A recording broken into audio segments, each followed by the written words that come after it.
فصل چہارم، محبت و زیارت رسول و مسئلہ حیات النبی صلی اللہ علیہ وسلم۔ ارشاد: ایک روز میں اور سائیں محمد علی شاہ مرحوم حاضر خدمت مبارک تھے۔ آپ باہر والے کمرے میں لیٹے ہوئے تھے۔ حضور کے پاؤں شرق کی جانب تھے اور سر مبارک غرب کی طرف تھا۔ ہم دونوں پاس بیٹھے ہوئے پنکھا جھل رہے تھے۔ میں نے حضور کے بدن مبارک کی طرف غور جو کیا تو نظر آیا کہ آپ کو سانس مطلق نہیں آتا۔ تقریباً 10 یا 15 منٹ تک یہی حال رہا۔ میں نے پریشان ہو کر سائیں محمد علی شاہ سے کہا کہ دیکھو تو حضرت کو سانس نہیں آتا۔ ہم اسی گفتگو میں تھے کہ حضور جاگ اٹھے اور آنکھ کھول کر فرمایا کہ کیا باتیں کرتے ہو؟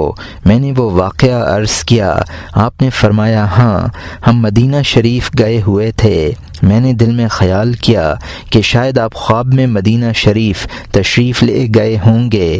حضرت علیہ الرحمہ نے نور باطن سے میرے اس خطرے پر آگاہ ہو کر فرمایا، مولوی صاحب، اللہ تعالیٰ کے ایسے بندے اب بھی موجود ہیں جو نظر اٹھانے میں مدینہ شریف پہنچ جاتے ہیں اور نظر نیچی کرنے میں یہاں واپس آ جاتے ہیں۔ آپ کے اس اشارے کے ساتھ نظر اٹھانے اور نیچی کرنے میں مجھ پر اور محمد علی شاہ پر ایسی حالت وارد ہوئی کہ ہم دونوں کو فوراً مدینہ شریف کی سیر شروع ہو گئی۔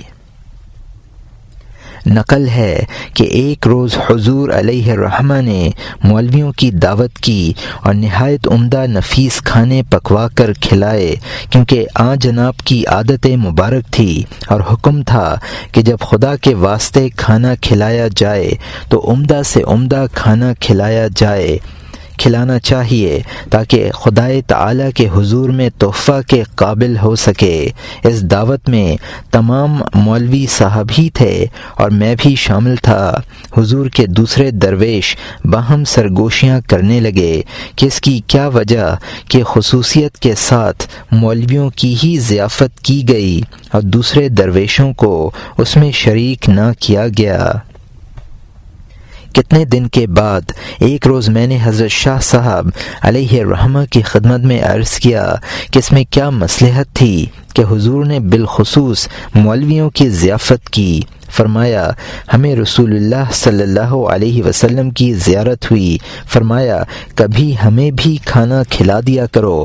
ہم نے خیال کیا کہ حضرت صلی اللہ علیہ وسلم کو کس طرح کھلایا جائے تو اس مسئلے پر نظر جا پڑی کہ جب حضرت خدیجۃ الکبریٰ رضی اللہ تعالی عنہا کا انتقال ہو گیا تو حضور انور صلی اللہ علیہ وسلم ان کا حصہ ان کی ہمشیرہ کو، جن سے وہ بہت ہی خوش تھیں، دیا کرتے۔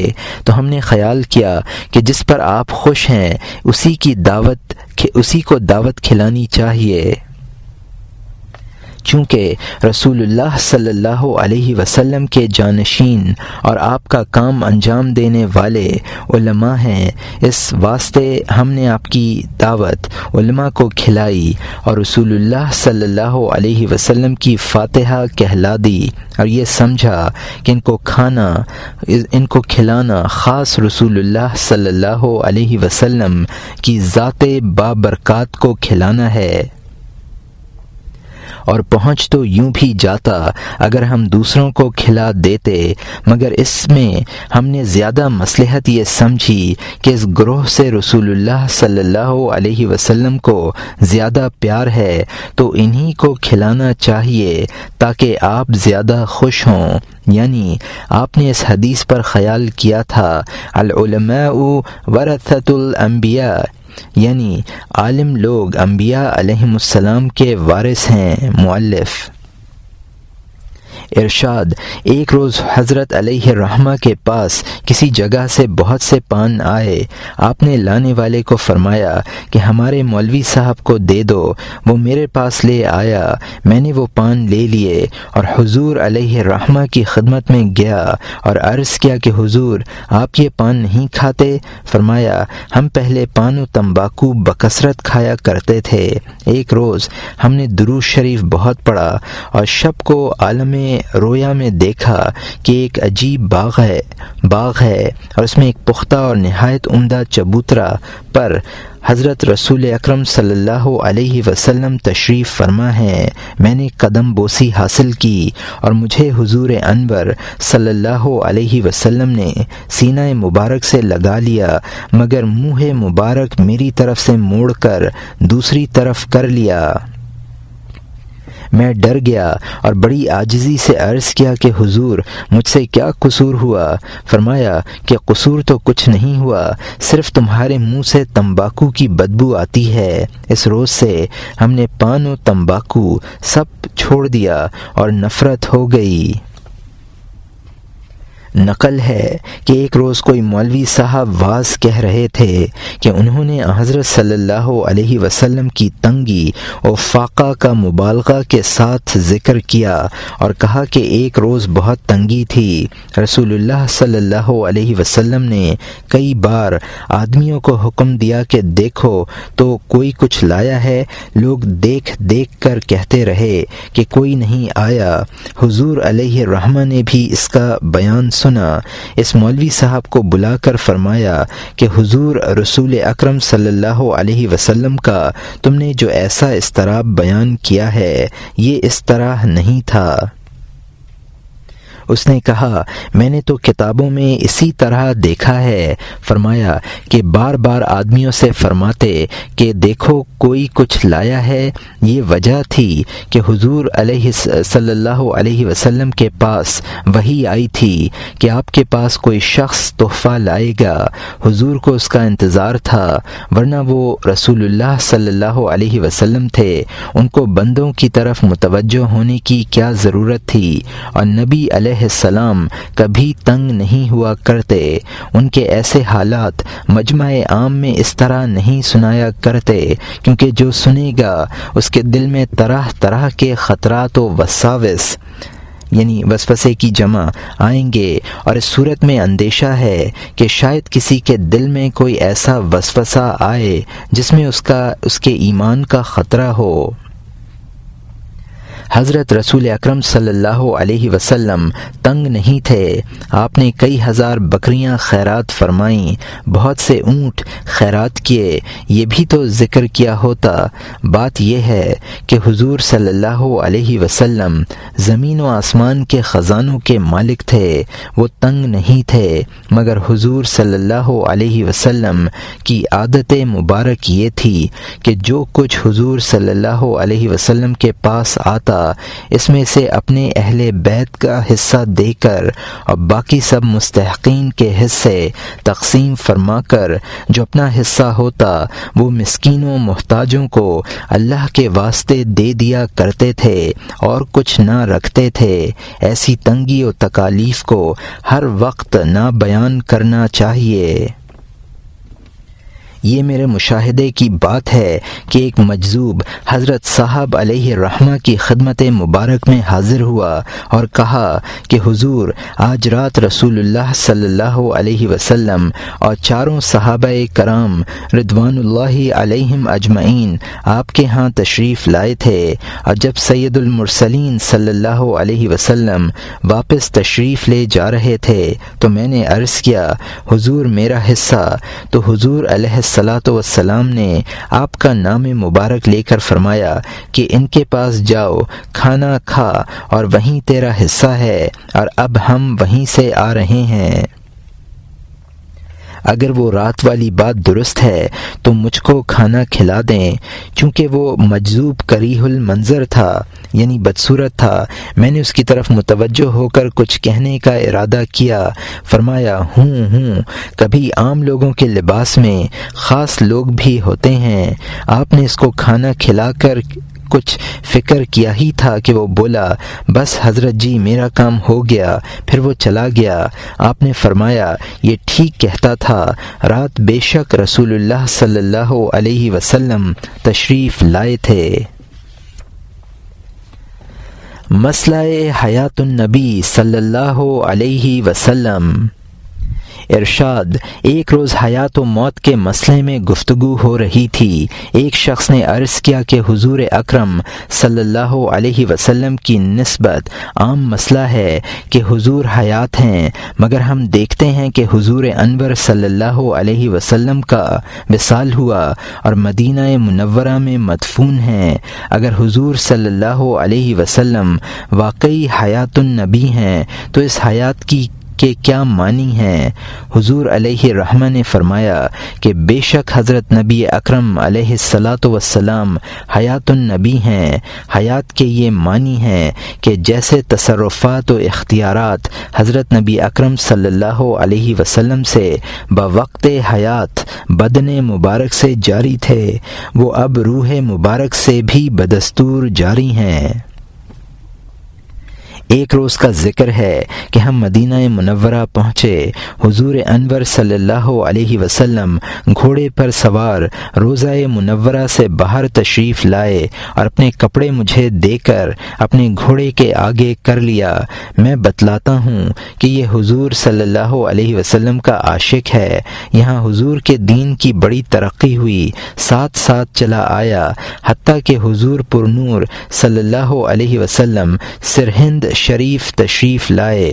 میں نے کہا کہ حضور، اس جگہ پر آپ کے دین کی بڑی طاقت ہوئی ہے، یہاں حضور کی حدیث شریف اور قرآن مجید پڑھایا گیا ہے۔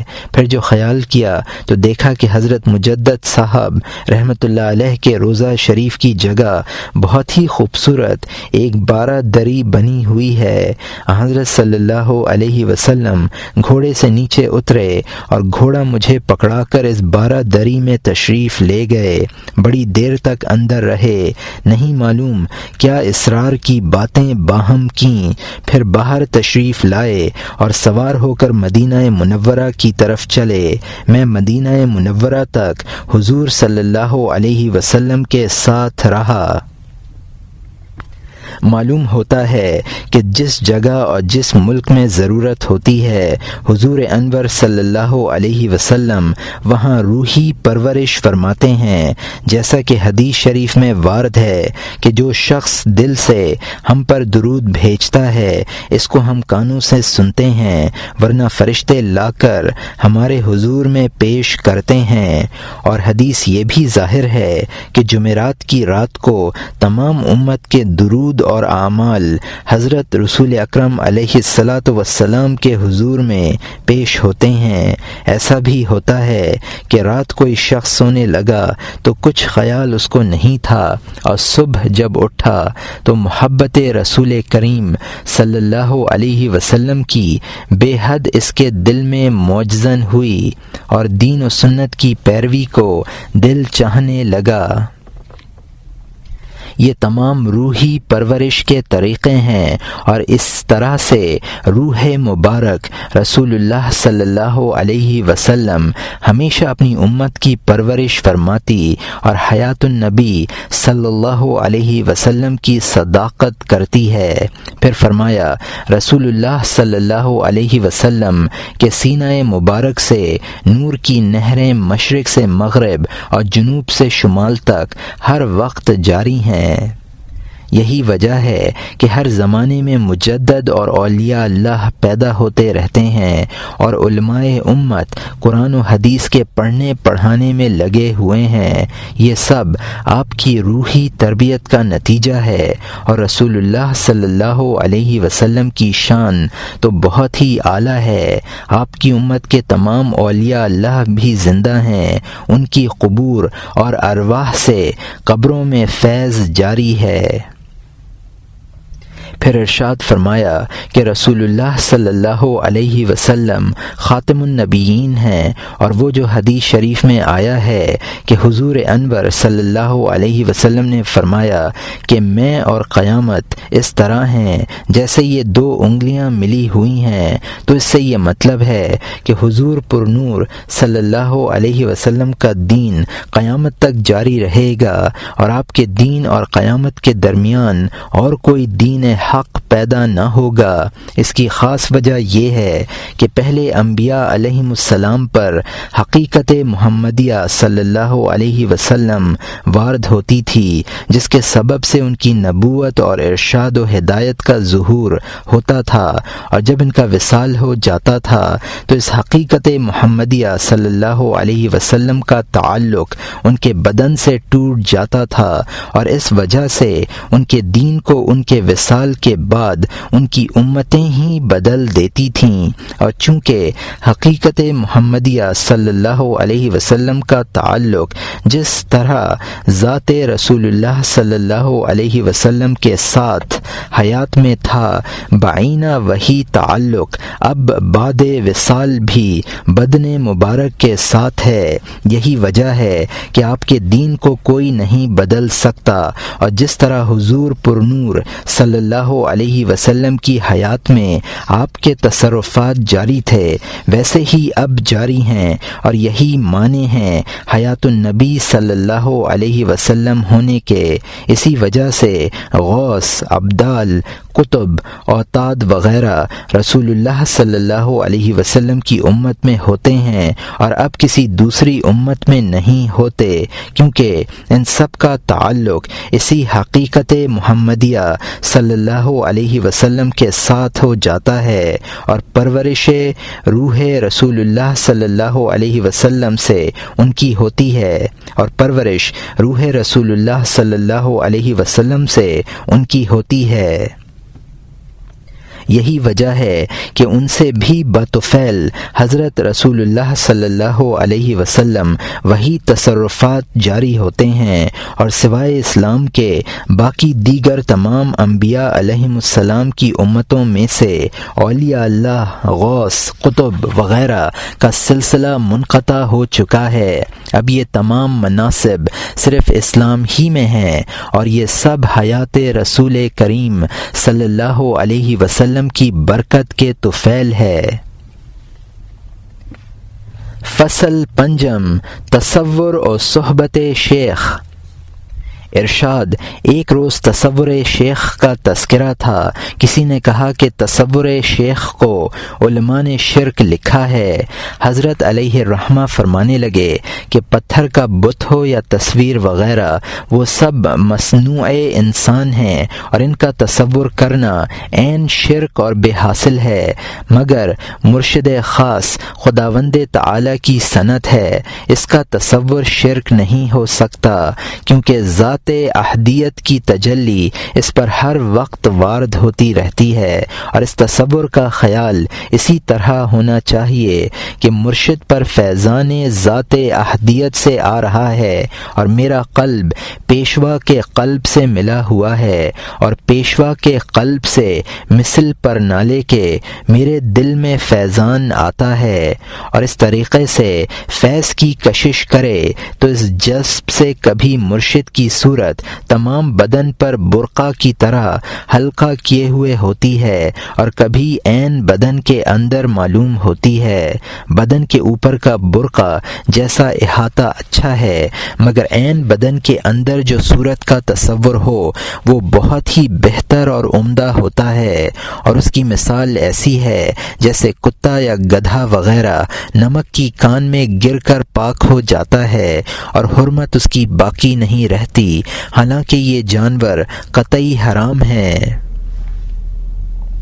ایسا ہی جو شخص مرشد کی صورت میں اس طرح فنا ہو جائے وہ بھی پاک ہو جاتا ہے، باہر سے ہو تب بھی اندر سے ہو تب بھی، پاک کرنے میں دونوں تصور برابر ہیں، لیکن بدن کے اندر جو پیشوا کی صورت کا تصور ہو اس سے مرید پیشوا کے کمالات کو جذب کرتا کرتا پیشوا کی ذات میں فانی ہو کر باطن میں تو تھا ہی اس طریقے سے ظاہر میں بھی مرشد کی صورت بن جاتا ہے، اور یہ تصور بہت ہی سریع الاثر یعنی جلدی اثر کرنے والا ہے، اور یہ فضل خدا سے ہوتا ہے، اپنے آپ نہیں ہو سکتا، مگر اس کا طریق یہ ہے کہ جو وظائف مرشد فرمائے اس کو قطع نہ کرے، بلا ناغہ ہمیشہ کرتا رہے۔ وظائف کی کثرت مرید کو مرشد کی صورت میں فنا کر دیتی ہے، اور ان وظائف کی کثرت سے مرشد کے لطیفے کا نور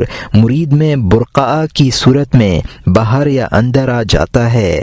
عین صورت مرشد کی تو مرشد کے پاس ہی رہتی ہے، لیکن مرشد کے لطائف کا نور مرشد کی شکل بن کر مریدوں کی پرورش کرتا رہتا ہے، اور جس مقام میں مرید ہو پیشوا کے اسی مقام کا لطیفہ مرشد کی شکل اختیار کر کے مرید کی تربیت کرتا رہتا ہے۔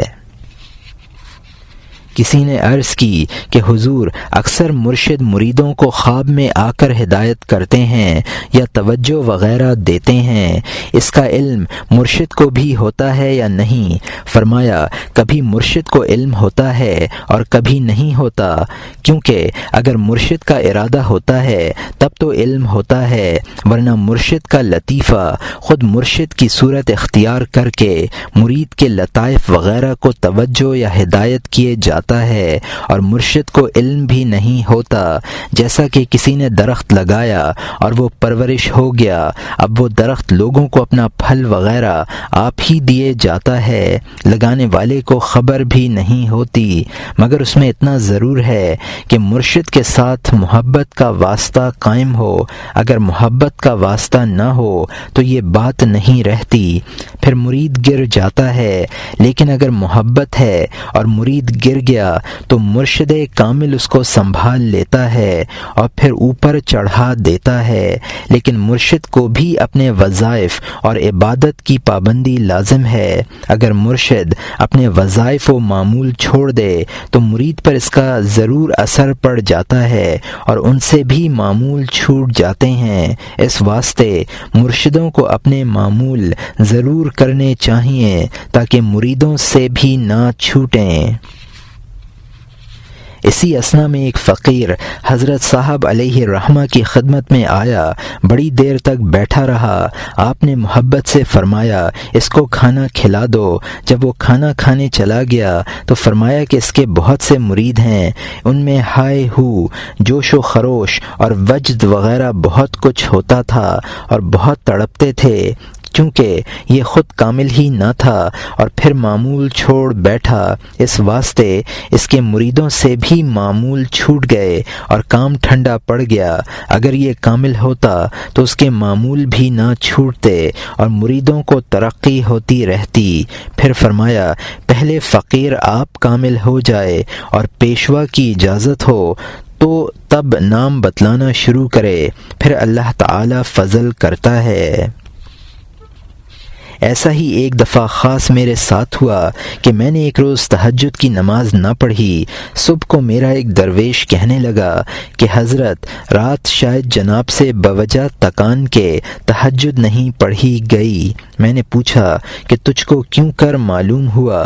اس نے کہا کہ آج میرے سے تہجد نہیں پڑھی گئی۔ مؤلف ارشاد، ایک روز کسی نے عرض کیا کہ حضور فنا فی الشیخ کس قدر فائدہ دیتا ہے؟ تو فرمایا دوہڑا، پیر نگر نو جا کے نبی نگر نو جا، نبی نگر میں بیٹھ کے درشن یار کا پا۔ ترجمہ، پیر تک پہنچ کر نبی صلی اللہ علیہ وسلم تک پہنچ اور پھر نبی صلی اللہ علیہ وسلم کے ذریعے دیدار الہی کے مزے لوٹ۔ اور ارشاد کیا کہ جلد فائدہ تو یہی دیتا ہے، اور یہ بہت آسان اور جلدی واصل ہونے کا طریقہ ہے، کیونکہ جب پیشوا کا تصور پختہ ہو جائے گا تو کمالات اور تجلیات جو پیشوا پر بالاصالتہ یعنی بنفس نفیس وارد ہیں، وہ بوجہ اس کی محبت کے بالطبیعت اس پر بھی وارد ہوں گی، اور جب یہ بات ہوئی تو پیشوا کے سایہ میں ساتھ ہی ساتھ اس کی بھی ترقی ہوتی رہے گی۔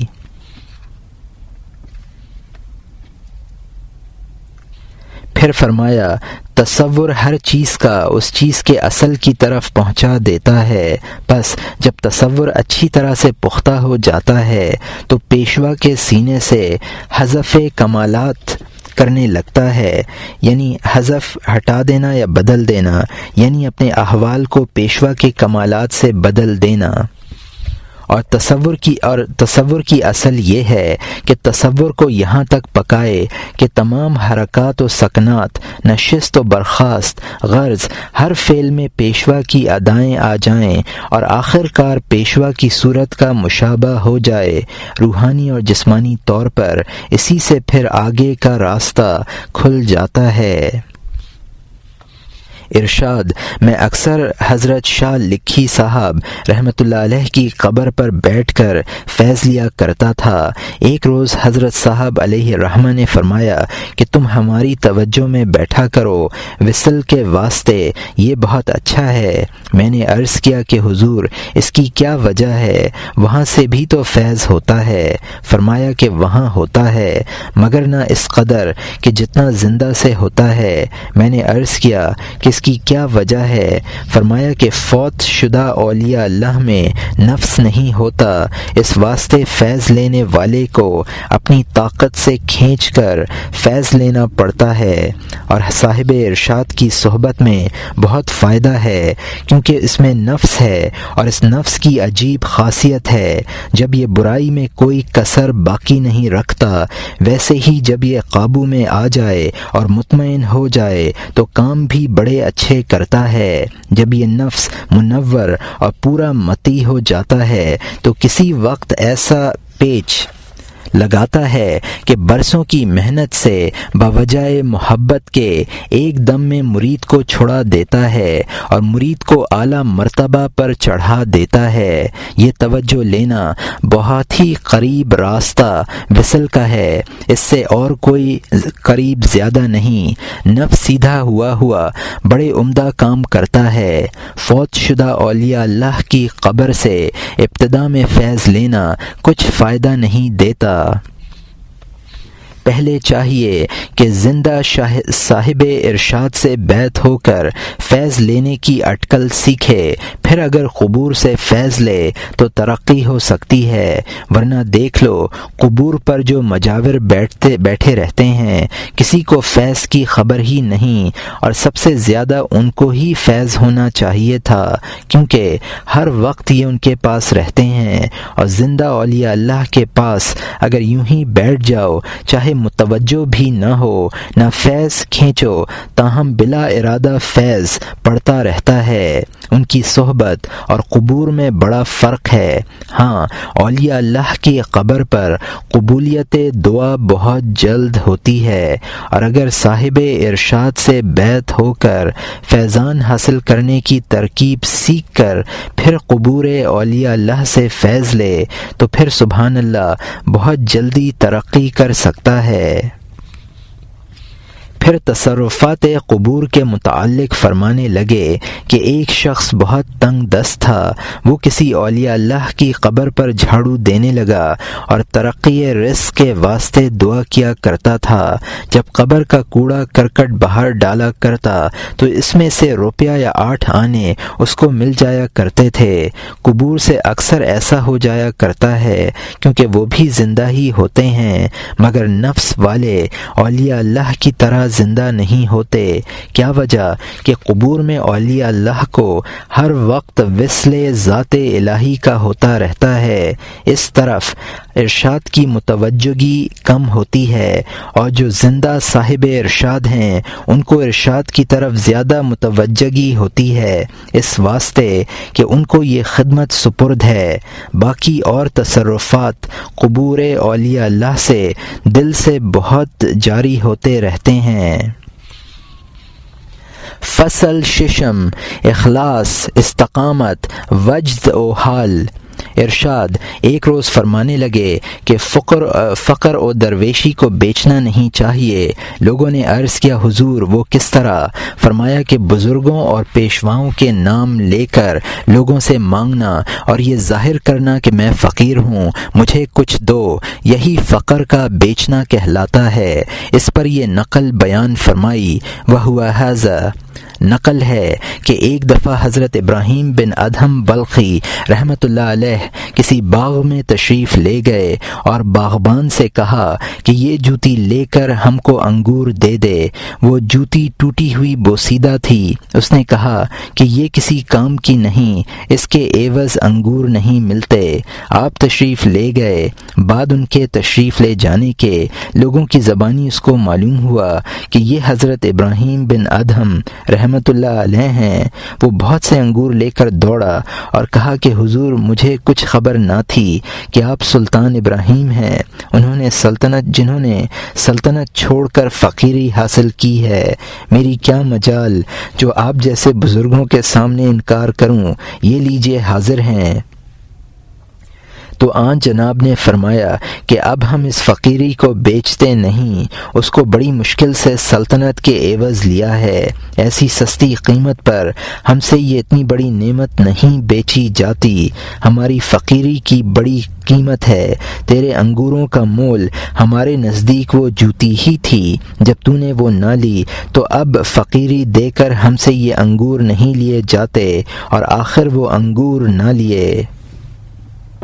اس پر فرمایا کہ توکل والے فقیر کو نہ زبان سے سوال کرنا چاہیے اور نہ سوال کی صورت بنانی چاہیے، اور سوال کی صورت بنانی یوں ہوتی ہے کہ کہیں سے کپڑا پھاڑ لیا، کہیں جوتی ٹوٹی ہوئی پہن لی اور صورت شکستہ بنا لی تاکہ لوگ محتاج سمجھ کر کچھ دیں۔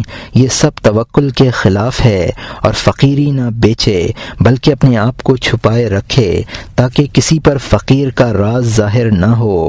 حدیث شریف میں آیا ہے کہ جو شخص اپنی تنگی کو چھپا کر گھر میں بیٹھ رہے اور اس پر رات کو قسمت کا فاقہ گزر جائے اور کسی سے سوال نہ کرے تو اللہ تعالی سال بھر کی روزی اس کی کھول دیتا ہے۔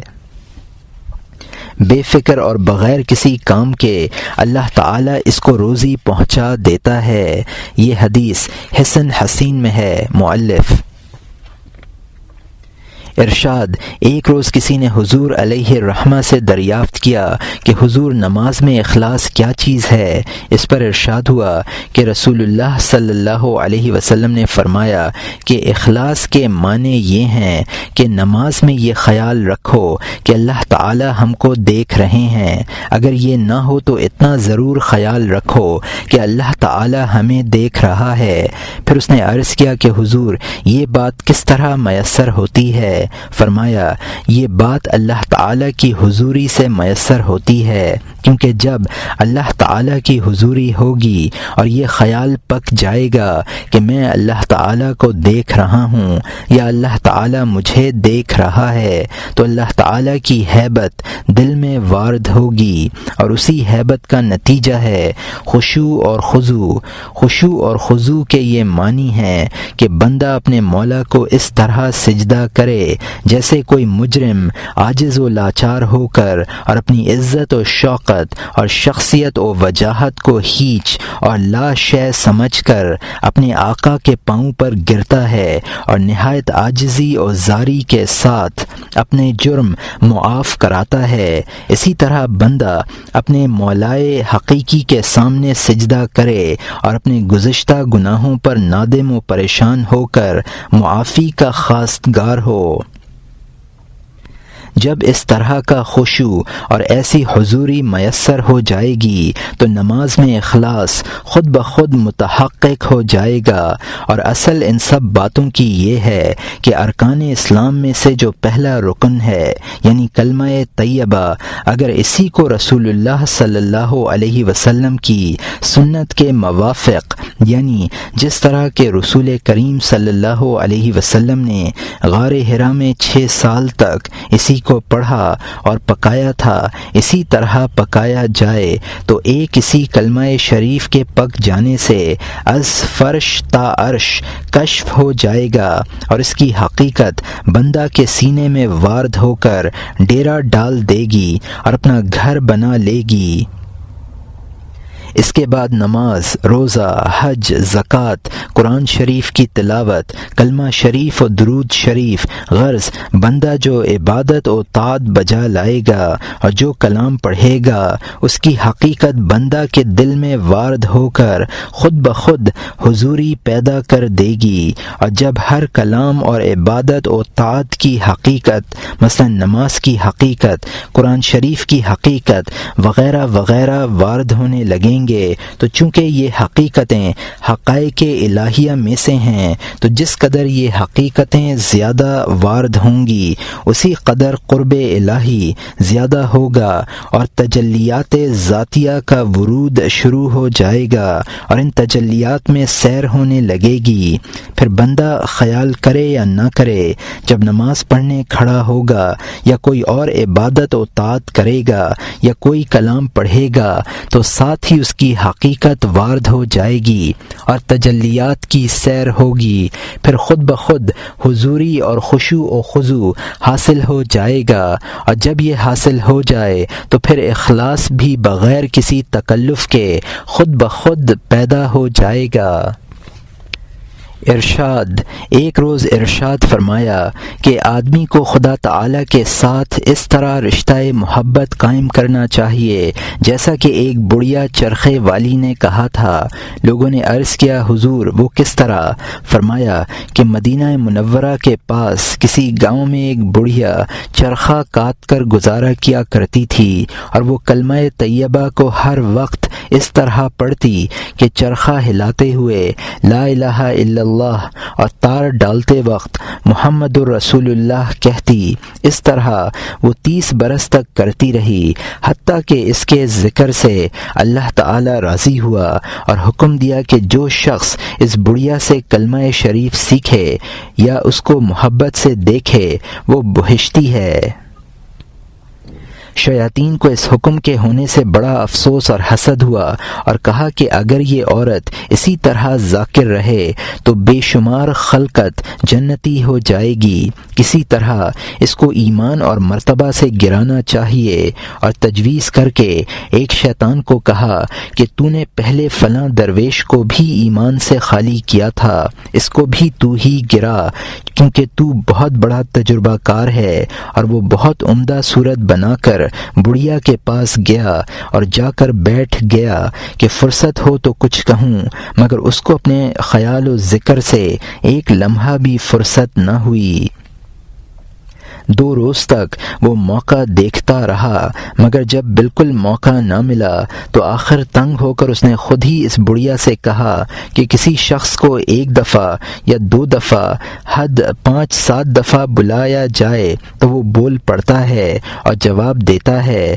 تو 30 سال سے خدا تعالی کو یاد کرتی ہے، وہ کبھی تجھ سے بولا اور نہ تیرے ذکر کا جواب دیا، تو ناحق سر کھپا رہی ہے۔ کوئی چیز خدا کوئی چیز نہیں، معاذ اللہ، اگر خدا کوئی شے ہوتا تو کبھی تو تیرے یاد کرنے میں تجھ سے بولتا، اور تو نے کس چیز سے خدا تعالی کو پہچانا کہ جس لیے تو دوسروں کی نفی اور اس کا اثبات کرتی ہے؟ بڑھیا نے کہا میں نے اللہ تعالی کو اس چرخے ہی سے پہچانا ہے اور اللہ تعالی مجھ سے ہر وقت باتیں کرتا ہے۔ اور چرخے کو ہلا کر کہنے لگی کہ دیکھ جب میں ہلاتی ہوں تو یہ ہلتا ہے اور جب میں چھوڑ دیتی ہوں تو نہیں ہلتا، سو اسی طرح وہ اللہ تعالی مجھ سے کلمہ پڑھواتا ہے تو میں پڑھتی ہوں اور نہیں پڑھواتا تو نہیں پڑھتی۔ اس سے میں نے جانا کہ خدا تعالی موجود ہے اور ہر وقت سب کے ساتھ ہے اور اپنے بندوں کے ساتھ باتیں کرتا ہے، اور جو اس کے دیدار کے عاشق ہیں انہیں اپنا دیدار کراتا ہے، اور تو لعنتی ملعون ہے جو ذات الہی پر شک لاتا ہے۔ یہ سن کر اس شیطان نے ایک چیخ ماری اور بھاگ گیا اور اپنی مجلس میں جا کر کہا کہ اس کا ایمان بڑا پختہ ہے، اس کے برباد کرنے کی کسی کو طاقت نہیں۔ سچ فرمایا ہے اللہ تعالی نے، ان عبادی لیس لک علیہم سلطان وکفی بربک وکیلا۔ ترجمہ، تحقیق میرے بندے نہیں ہیں تجھ کو ان پر غلبہ، اور کافی ہے تیرا پروردگار کارساز۔ ارشاد، ایک روز فرمایا کہ انسان کو ہمیشہ نیت خالص اور نیک رکھنی چاہیے، خصوصاً عبادت الہی خلوص نیت سے ادا کرنی چاہیے۔ بدنیتی سے کبھی کوئی کام ٹھیک نہیں ہوتا۔ چنانچہ نقل ہے کہ کسی پہلے زمانے میں ایک مولوی صاحب واعظ کہتے پھرتے تھے۔ اتفاقاً کسی گاؤں میں گئے، وہاں کے لوگ ایک درخت کی پوجا کرتے تھے۔ ان مولوی صاحب نے لوگوں کو پرستش سے منع کیا۔ لوگوں نے کہا کہ صاحب، اگر ہم اس کی پوجا نہ کریں تو ہمارے یہ نقصان ہوں گے۔ مولوی صاحب نے کہا کہ اگر ہم اس کو جڑ سے اکھاڑ دیں تب تو نہیں پوجو گے۔ انہوں نے کہا بہت اچھا، نہ یہ درخت رہے گا نہ ہم پوجیں گے، مگر ہم تو آپ کے ساتھ شامل ہوں گے نہیں، آپ خود ہی اکھاڑ ڈالیں۔ چنانچہ مولوی صاحب کلہاڑا لے کر درخت کی جڑ کاٹنے لگے۔ تھوڑی سی جڑ کاٹی تھی کہ ایک عورت کی شکل اس درخت سے اتری اور کہا کہ آپ اس کو کیوں کاٹتے ہیں؟ آپ لوگوں کی دعوتیں کھاتے ہیں، ان کے احسان اٹھاتے ہیں اور واعظ کہتے، لوگوں سے میل ملاپ رکھتے، غرض 100 کی طرح جھگڑے بکھیڑے کرتے ہو، تب کہیں جا کر 2-4 روپے آپ کو وصول ہوتے ہیں۔ میں آپ کو ایک آسان ترکیب بتاتی ہوں جس میں آپ کا خرچ بھی ہمیشہ کو فراغت سے چلتا رہے اور تکلیف بھی نہ ہو۔ وہ یہ ہے کہ اگر اس کو کھڑا رہنے دو تو 5 روپے روز آپ کو بستر سے ملتے رہیں گے اور آپ آرام سے کھاتے رہیں گے۔ مولوی صاحب نے کہا کہ اگر نہ ملے تو پھر آپ کو اختیار ہے اکھاڑ ڈالنا۔ چنانچہ مولوی صاحب لوٹ آئے اور صبح کو بستر سے 5 روپے مل گئے، دوسرے روز بھی ملے، تیسرے روز بھی، غرض 7 روز تک ملتے رہے۔ 8ویں روز ندارت۔ مولوی صاحب کو سخت غصہ آیا کہ اس عورت نے وعدہ خلافی کی اور کلہاڑا لے کر پھر درخت کاٹنے کے سر ہوئے۔ وہ عورت ایک ہیبت ناک شکل میں آئی اور بولی کہ خبردار جو درخت کے ہاتھ لگایا ورنہ قتل ہو جائے گا۔ مولوی صاحب بولے کیوں؟ اس نے کہا کہ تو نہیں دیکھتا جو میں دیکھ رہی ہوں۔ اس روز جب تو اس کے کاٹنے کے واسطے آیا تھا تو تیرے ساتھ آسمان سے مدد کے لیے ملائکہ آئے تھے، کیونکہ تیری نیت خالص تھی اللہ تعالی کے واسطے۔ کیونکہ جو اللہ تعالیٰ کے دین کی قدر کرتا ہے اللہ تعالیٰ اس کی ملائکہ کے ساتھ مدد کرتا ہے، مگر جب تو 5 روپے کی طمع پر لوٹ کر چلا گیا وہ سب تجھ سے علیحدہ ہو گئے اور 3 دن تک منتظر رہے کہ شاید یہ پھر لوٹ آئے، مگر جب تو نہ آیا تو وہ قطعی چلے گئے۔ میں ڈرتی ہوئی پھر 4 روز تک بعد میں بھی تم کو دیتی رہی تاکہ شاید تو اپنی اصل نیت پر پھر نہ آ جائے۔ اب جو معلوم ہو گیا کہ تو خالص نیت نہیں رکھتا تو وہ روپے بند کر دیے۔ اب تو درخت کے ہاتھ تو لگا جو گردن الگ نہ ہو جائے، کیونکہ اب تو اکیلا ہے اور تجھے اکیلے کو میں ہی کافی ہوں۔ مولوی اس کی ہیبت ناک آواز اور طرز گفتگو سے ڈر کر واپس چلا آیا۔ سچ فرمایا رسول اللہ صلی اللہ علیہ وسلم نے، من کان للہ کان اللہ لہ۔ ترجمہ، جو شخص اللہ تعالیٰ کا ہو رہے تو اللہ تعالیٰ اس کا ہو جاتا ہے، اور من خاف اللہ یخوف اللہ کل شیء لہ۔ ترجمہ، اور جو شخص اللہ تعالیٰ سے ڈرے اللہ تعالیٰ اس سے ہر چیز کو ڈرا دیتا ہے۔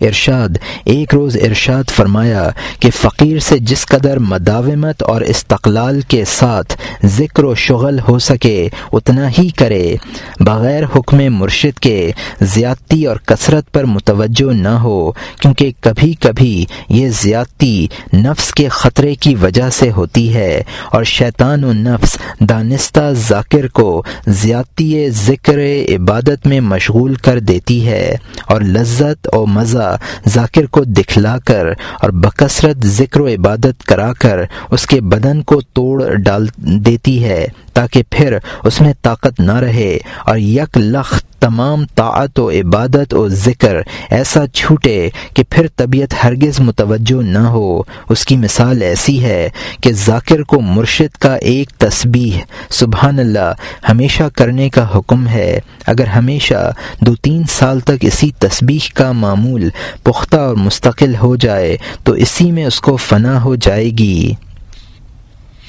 اور ابتدا میں ذاکروں کی عادت ہوتی ہے کہ پیشوا نے جو ذکر و شغل تلقین کیا اس میں مزہ آیا اور شیطان نے دھوکہ دیا کہ اس سے زیادہ کر تاکہ اور زیادہ لذت حاصل ہو۔ فقیر نے تمام رات خوب ذوق شوق میں پڑھا، صبح کو سو گیا، نماز بھی گئی اور ذکر بھی چھوٹ گیا، آخر کار گھبرا کر یا کسی مانع کے باعث یک لخت وہ تمام ذکر چھوٹ گئے، تو پھر فقیر کا دل عبادت کی طرف متوجہ نہیں ہوتا اور بدن میں توڑ اور سستی ڈال دی تو فقیر کا سخت نقصان ہوگا، اور جتنا اثر تھوڑے سے عمل کو ہمیشہ بلا ترک و قضا کے ادا کرنے میں ہوتا ہے وہ فائدہ اس صورت میں نہیں ہوتا کہ ایک روز کثرت سے کیا اور پھر ترک کر دیا، کیونکہ رسول اللہ صلی اللہ علیہ وسلم نے فرمایا خیر الامور اوسطھا، ترجمہ اچھا کام درمیانی ہے۔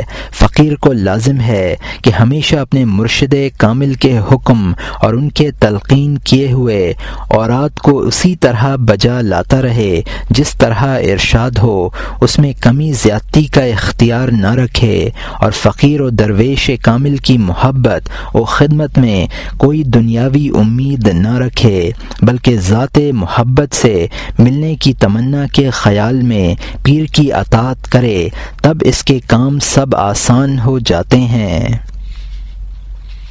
ارشاد ایک روز سما کا ذکر ہو رہا تھا، فرمایا جو لوگ صاحب حال ہوتے ہیں ان کو اس میں فنا ہو جاتی ہے، ان کو سما نفع دیتا ہے، اور جو لوگ صاحب حال نہیں ہوتے ان کے واسطے وجد و سما نفع نہیں دیتا۔ اس پر آپ نے یہ نقل بیان کر کے فرمایا کہ صاحب حال ایسے ہوتے ہیں، وَهُوَ هَذَا، نقل ہے کہ ایک دفعہ کسی جگہ سما ہو رہا تھا اور کئی شخص وجد کر رہے تھے، اور ایک شخص بزرگ ان سے علیحدہ کھڑا ہوا تھا۔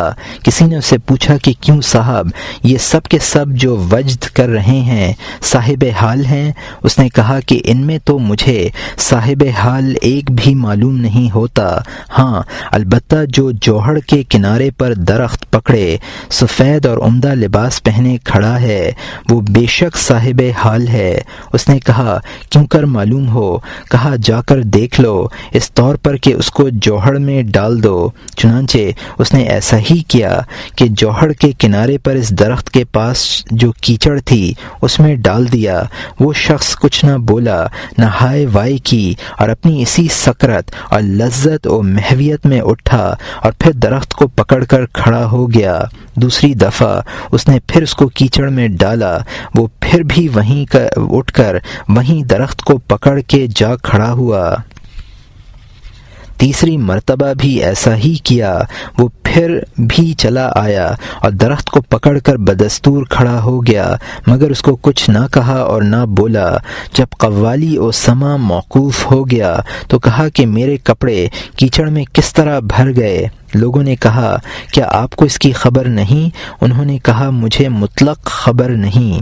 تب اس شخص نے کہا کہ دیکھیے صاحب حال ایسے ہوتے ہیں۔ پھر فرمایا ایک دفعہ عالمگیر بادشاہ کو خیال ہوا کہ وجد و سما والے فقیر صاحب حال بھی ہوتے ہیں یا نہیں، کسی طرح ان کا امتحان ہونا چاہیے۔ ایک روز اسی امتحان کی غرض سے دہلی کے تمام سما سننے والے صوفیوں کی دعوت کھلانے کے بعد ایک ایسے مکان میں بٹھا کر جس میں فرش کے نیچے زمین میں لوہے کی سیخیں گڑوائی ہوئی تھیں، قوالی کا حکم دیا۔ قوالی شروع ہو گئی اور سب لوگ تو سیخوں کے ڈر کے مارے چپ بیٹھے رہے، مگر 3 فقیروں پر ایسی حالت طاری ہوئی کہ وجد کرتے کرتے ان سیخوں سے تمام بدن میں خون جاری ہو گیا، مگر وہ اپنی اسی استغراقی حالت میں برابر وجد کرتے رہے۔ جب قوالی بند ہو گئی تو بڑی دیر میں جا کر کہیں ان کو ہوش آیا تو عالمگیر نے جان لیا کہ واقعی یہ تینوں سچے صاحب حال تھے۔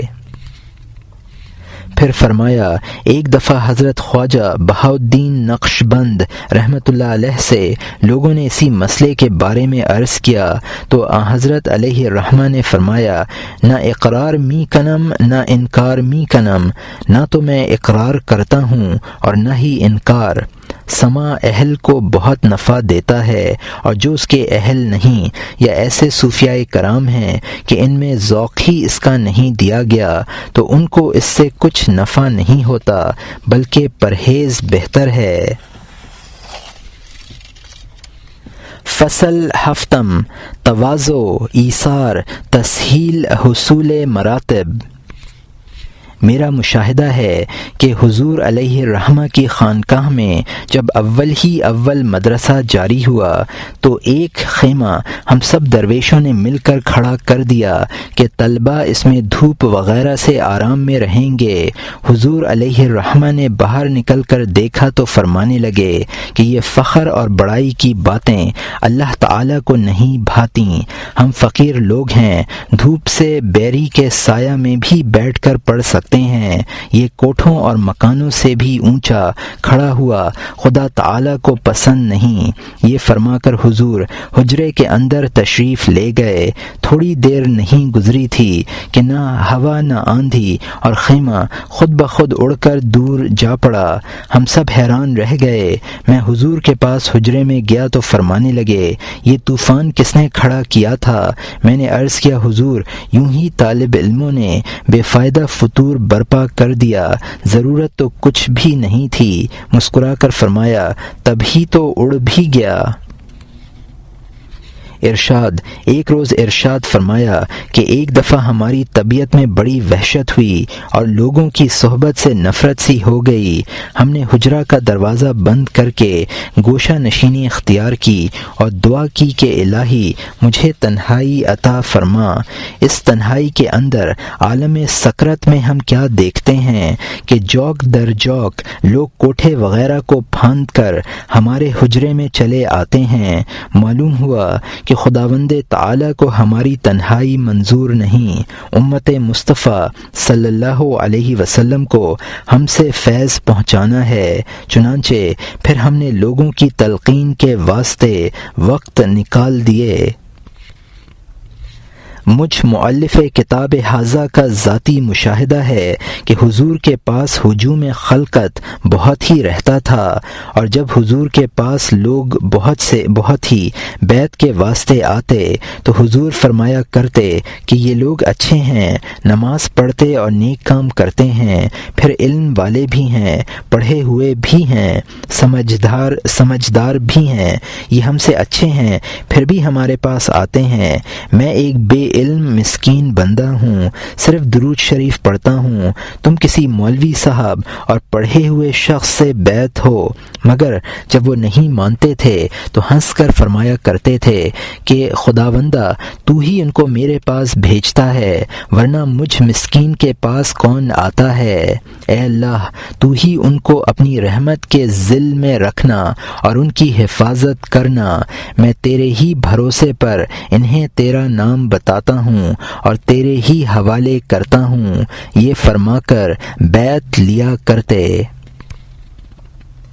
بیان مؤلف، حضرت صاحب علیہ رحمہ کے مزاج مبارک میں اتنی تواضع تھی کہ باوجود بے انتہا وسعت اور فراخ دستی کے حضور کے لنگر میں وہی مٹی کے تمام برتن اور سیلابچی وغیرہ تھے، اور اپنے رہنے کے حجرے میں بموسم سردی کثیر کا بستر اور گرمی میں کھجور کی چٹائیاں رکھتے تھے۔ سادگی کا یہاں تک حال تھا کہ کسی تکلف کو حضور پسند نہ فرماتے تھے۔ ایک کمبل اور ایک سادہ لحاف ہوتا تھا، اور وہ بھی سائیں عبد الکریم عرف مغلی شاہ اور حضور کا مشترک ہوتا تھا۔ کبھی حضور اوپر لے لیتے، کبھی سائیں مغلی شاہ۔ ایک معمولی سا تکیہ خواہ کسی قدر سردی ہو یا بارش، باہر برآمدہ میں تشریف رکھتے، کبھی حجرے میں بھی چلے جایا کرتے۔ برآمدہ پر چھپر تھا اور حجرہ بھی خام تھا۔ ہر چند لوگوں نے عرض کیا کہ حضور اس کو پختہ بنا دیں۔ حضور نے منظور نہ کیا اور فرمایا کہ یہ دنیا چند روزہ ہے، کیوں اس کے واسطے بکھیڑے کرتے ہو؟ ہم کو زندگی کے دن بسر کرنے کے واسطے یہی کافی ہے۔ جب بہت ہی لوگوں نے عرض کیا تو بمشکل بجائے پختہ اینٹوں کی دیواروں کے تمام برآمدہ اور حجرہ وغیرہ لکڑی کے تختوں سے مع چھت کے اور دیواروں کے بنوایا، جواب جو اب بھی موجود ہے۔ فرمایا کرتے کہ یہ دنیا فانی اور نکمی شے ہے، اس کے واسطے بہت سرگرداں ہونا بالکل اچھا نہیں۔ چنانچہ اسی پر حضور نے یہ حدیث سنائی کہ رسول اللہ صلی اللہ علیہ وسلم پر ایک دفعہ فاقہ تھا۔ حضور صلی اللہ علیہ وسلم باہر نکلے، آگے حضرت ابو بکر صدیق رضی اللہ تعالی عنہ ملے، ان کا بھی یہی حال تھا۔ پھر چلے تو حضرت عمر فاروق رضی اللہ تعالی عنہ ملے، ان پر بھی یہی کیفیت تھی۔ تو تینوں حضرات جنگل کو چل دیے۔ راستے میں ایک باغ آیا، اس کے اندر چلے گئے۔ وہ ایک صحابی کا باغ تھا اور مالک بھی وہیں تھا۔ اس نے حضور صلی اللہ علیہ وسلم کی بہت خاطر و مدارت کی اور کہا، میری قسمت کہاں جو خود حضور رسالت پناہ صلی اللہ علیہ وسلم میرے باغ میں قدم رنجہ فرمائیں، اور ایک خوشہ جس میں پکی اور گدرائی ہوئی ہر قسم کی کھجوریں تھیں آگے رکھ کر پانی کے واسطے گیا۔ تینوں حضرات کھانے لگے۔ کھاتے کھاتے رسول اکرم صلی اللہ علیہ وسلم نے کھجور کے خوشے کی طرف اشارہ کر کے فرمایا کہ اے عمر، قیامت کے دن ان کا بھی حساب ہوگا۔ حضرت عمر رضی اللہ عنہ نے وہ خوشہ ہاتھ میں لے کر عرض کیا، یا رسول اللہ صلی اللہ علیہ وسلم، ان کا بھی حساب ہوگا؟ فرمایا ہاں ہوگا، البتہ ایک مٹھی بھر اناج جو بدن کو قائم رکھ سکے اور سطر چھپانے کے موافق کپڑا اور سردی گرمی سے آرام دینے والا ایک جھونپڑا، اتنے کا حساب نہیں، ورنہ سب پر حساب ہوگا۔